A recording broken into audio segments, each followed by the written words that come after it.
Hallo und herzlich willkommen auf meinem Kanal und zu dieser neuen Rubrik am Lagerfeuer. Bevor es losgeht, möchte ich mich noch ganz kurz bedanken. Und zwar bei Sebastian Hase.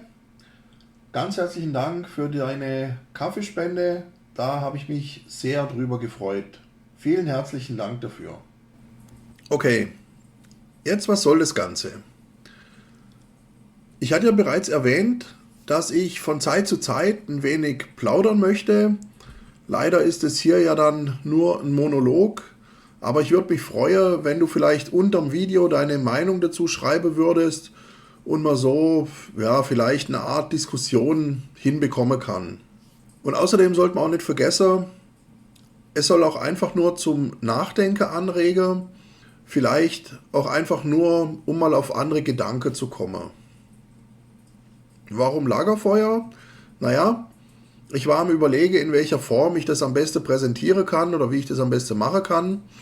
Und es soll ja auch ein wenig erzählen dabei sein, über ein Thema plaudern, quatsche oder philosophiere. Das Ganze eben recht locker und da bietet sich doch so ein Gespräch am Lagerfeuer an. Zumindest solange man noch Feuer machen darf.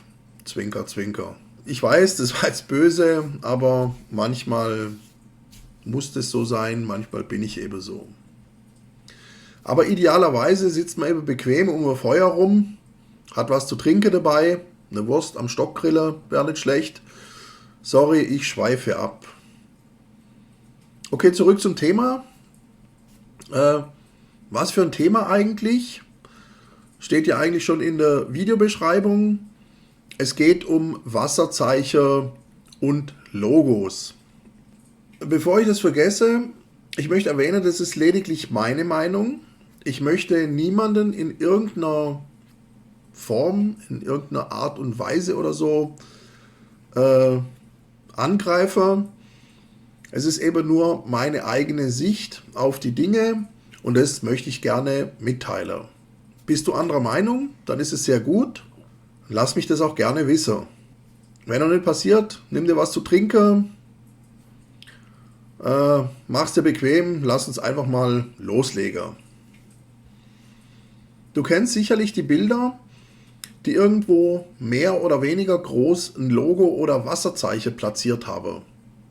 Manchmal sind diese Wasserzeichen und Logos gut lesbar, teilweise nicht. Da braucht man dann wieder schon eine Lupe dafür. Vielleicht baust du sowas auch selber in deine Bilder mit ein. Und da stellt sich einfach die Frage, warum? Was ist der Sinn oder Nutze davon? Klar, als erstes kommt natürlich der Hinweis oder der Vergleich auf die Maler von früher, Zeichner oder sonstige Künstler, die ihre Werke signieren. Das ist aber meist immer sehr klein und eher unauffällig in der Ecke. Manchmal sogar irgendwo Mitte im Bild versteckt, jedenfalls so, dass man es eben nicht gleich und offensichtlich sieht.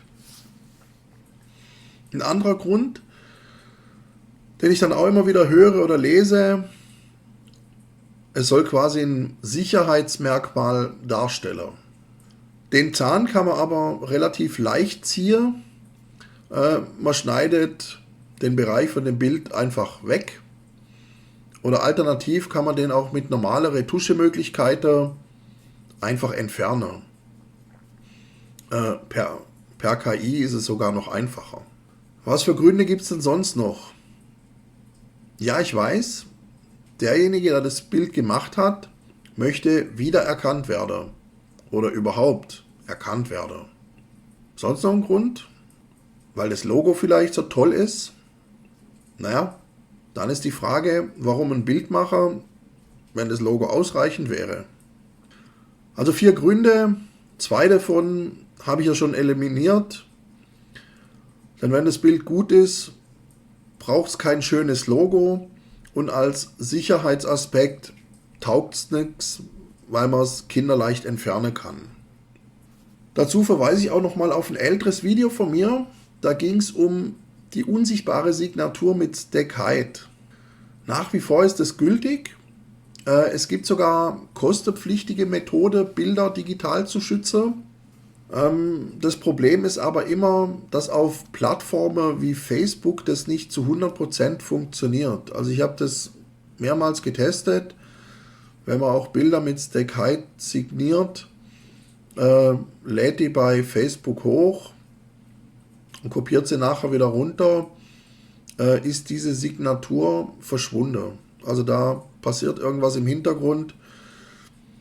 Wahrscheinlich wird irgendwie nur ein Abbild von dem Bild gemacht, keine Ahnung, ich weiß es nicht. Aber grundsätzlich möchte ich auch zum Thema Bilderklau sagen, dass wenn man das negativ, also die RAW-Datei hat, oder das Originalbild, dann ist man auf jeden Fall auf der sicheren Seite. Und andererseits, bei der Masse an Bildern, die täglich immer neu dazukommen, auf verschiedene Plattformen, warum sollte jemand gerade mein oder dein Bild klauen? Zumal man ja mit KI jedes erdenkliche Bild jetzt sowieso generieren kann. Dann bleibt eigentlich nur als einzigster Grund, wenn wir mal ehrlich sind, es geht darum, dass man mich bzw. dich als Künstler, als Fotograf wiedererkennt. Oder nicht? Ganz ehrlich, ich persönlich hasse diese Logos und Wasserzeichen, denn mich stören sie einfach im Bild. Da hat man eine schöne Landschaftsaufnahme gemacht und dann wird da ein Logo irgendwo hingeklatscht und natürlich muss es ja auch zu erkennen sein. Dann ist es mehr oder weniger zu groß und es fällt eben allein schon dadurch auf, dass es von der Farbe her unpassend gestaltet ist. Und ich finde es einfach nur ein Störfaktor und finde, es verschandelt jedes Bild. Jetzt ist die Frage, was kann man also machen, damit man deine Bilder erkennt oder zumindest weiß, wer das Bild gemacht hat. Im Idealfall erkennt man den Künstler anhand des Werkes selbst. Ja? Schau dir mal verschiedene Fotobücher von großen Fotografen an oder eben Leute wie Peter McKinnon, Sean Tucker oder Ando Fuchs. Die Bilder haben allein durch ihre Bildsprache, durch die Farbgestaltung, die Sicht und einfach durch den Stil, wie ich finde, einen Wiedererkennungswert. Und da muss auch kein Logo oder Wasserzeichen drauf sein. Und jetzt ist halt die Frage, was machen wir als Normalsterbliche, dass man unsere Bilder wiedererkennt oder überhaupt darüber spricht? Da es ja dank KI auch nicht gerade in Zukunft weniger Bilder werden und so ziemlich alles schon irgendwie in irgendeiner Form von irgendwem aufgenommen und bearbeitet wurde, ist die Frage, ob man unseren Stil, sofern wir ihn gefunden haben, auch jemals erkennen wird.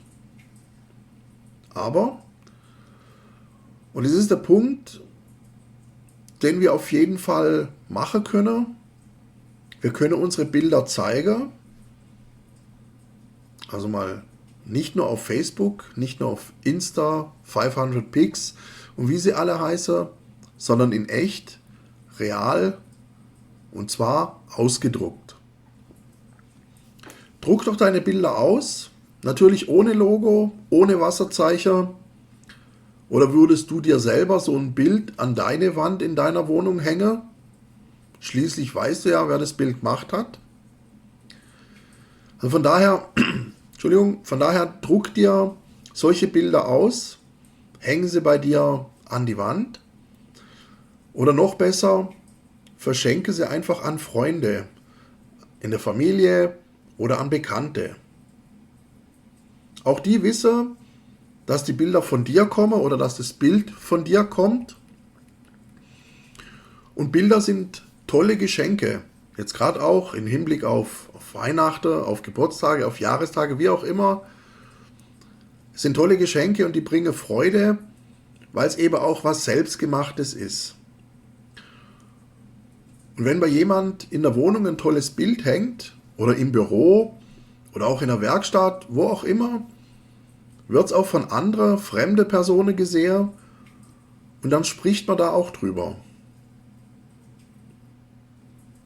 Denk einfach mal drüber nach, brauchst denn wirklich diese Logos und Wasserzeichen? Und genau mit dieser Frage verabschiede ich mich. Vielen Dank, dass du mir bis hierher zugehört hast. Wenn dir das gefallen hat, freue ich mich natürlich über einen Daumen nach oben, gern auch über einen Kommentar unter dem Video. Und dann würde ich mich einfach freuen, wenn wir uns hier auf dem Kanal wiedersehen. Bis zum nächsten Mal, bleib gesund, sonnige Grüße und tschüss.